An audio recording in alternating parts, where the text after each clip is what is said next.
During the medieval period, all across Europe a wide range of torture devices were used for a number of different purposes.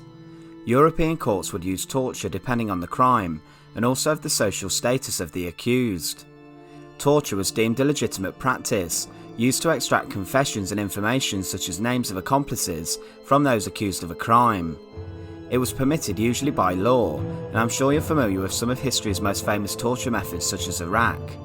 In fact, we've even made a video a while back on the Oubliette, the hole in the ground filled with waste that people would be just thrown in and simply forgotten. Today we look at another one of these torture devices. We look at the Scavenger's daughter, and believe me, this was certainly no fun. Remember to support our channel, please make sure to subscribe. The Scavenger's daughter first can be traced to the reign of the notorious King Henry VIII during the Tudor period in England. It is said that the device was invented by the Lieutenant of the Tower of London, Leonard Skeffington. Now the job of the Lieutenant of the Tower was a rather important job in the Tudor era. They served directly under the Constable of the Tower and were responsible for imprisoning many high-profile prisoners within the Tower's walls, such as Anne Boleyn, Lady Jane Grey, Sir Walter Raleigh, and even Queen Elizabeth I at one point. During the medieval period, obviously torture would have occurred within the walls of the tower, and the lieutenant was usually the one who would oversee this practice. Now with regards to what the Scavenger's daughter was, it was a torture device that aimed to compress the body of a victim in excruciating and painful ways and contortions.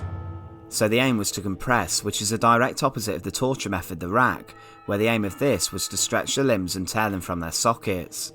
In fact, it was conceived as a perfect way of complementing the rack, due to the fact it works in an opposite way. The Scavenger's daughter was used, like most torture devices, when there was a need to obtain information or a confession of a crime. The idea of using compression as a method of extracting information or inflicting pain was used by other devices too, that targeted different parts of the body, including the fingers, toes, and even the head.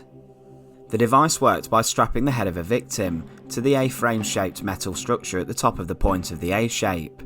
The hands of the victims would then be tied to the middle part of the A through the holes, and the legs at the lower end of the frame.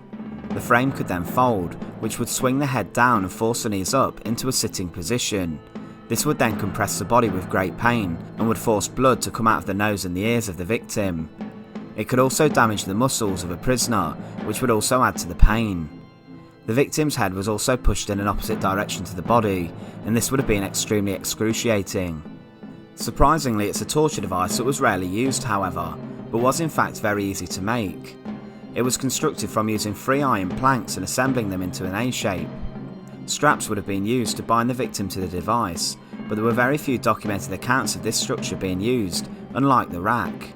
One case is that of Thomas Meyer, who was charged with being in contact and plotting with Irish rebels. For this, he was tortured inside the Tower of London in a harrowing ordeal. Now there are carvings in the Beauchamp Tower that read, "By torture strain my truth, was tried, yet my liberty denied, 191 Thomas Meyer."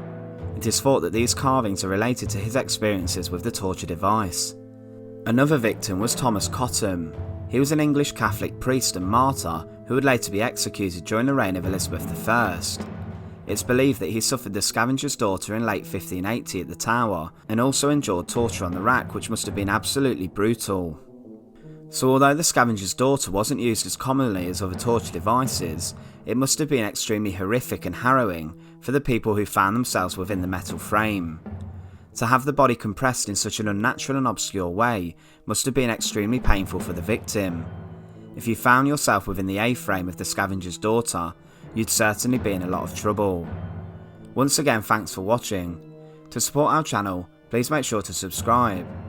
Once again, thanks for watching.